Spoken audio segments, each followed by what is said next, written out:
SPS అధికారులు అయిన doctor CM Trivikram Varma, IPS director general PV Ramireddy, inspector general M Shankarrao, commandant Vijayawada zone వారి ఆదేశాల అనుసారం Vijayawada unit assistant commandant PVNS Mallikarjunarao government printing press నందు సుమారు 300 మందికి సరిపడా ఆహారాన్ని తయారు చేయించి అజిత్ సింగ్ నగర్ ప్రాంతంలో చిక్కుకున్న సుమారు 300 మంది తుఫాను బాధితులకు ప్రతిరోజు ఆహారం, వాటర్, పండ్లు, బిస్కెట్లు సరఫరా చేసి మానవతను చాటుకున్నారు.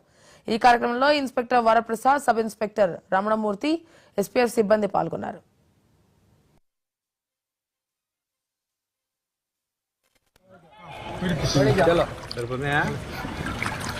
ఈ వీధి నుంచి అయితే వెళ్ళాము.